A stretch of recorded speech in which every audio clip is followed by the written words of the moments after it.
একটা দলে আছে মারা খাওয়া দল সরমনা। তার কাম হয়েছে শুধু মারা খাওয়া। বাংলাদেশের যত আন্দোলন সংগ্রাম হবো সবার আগে দৌড়ে দেবো। কি কারণে যাবো তারা নিজেরও জানে না, যাইয়া মারা খাইবো। দুই এসে এবার তো মায়েরা মার্কাটো পাইন গেলেছে, নিজেও মারা খায়, নেতা কর্মীদের মারা খায়। কি কারণে মারা খায় তারা নিজেরও জানে না। এত বছর তোরা আন্দোলন সংগ্রাম এত কিছু তো কি জন্য?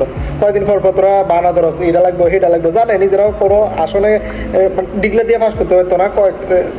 কয়দিন পর এই উসুলটা ধরে এই উসুলটা ধরে আবার তোরা যে কোনো জোটের সাথে তোরা স্থায়ীভাবে কোনো জোট নাই। এই এক ফা জাস তিন ফা ফিসাস, এক ফা আগাস তিন ফা ফিসাস। তোরা যদি নিজেরা আলাদাভাবে নির্বাচন করো সারা দেশে 2 থেকে 4% ভোট বেশি পাইতো না।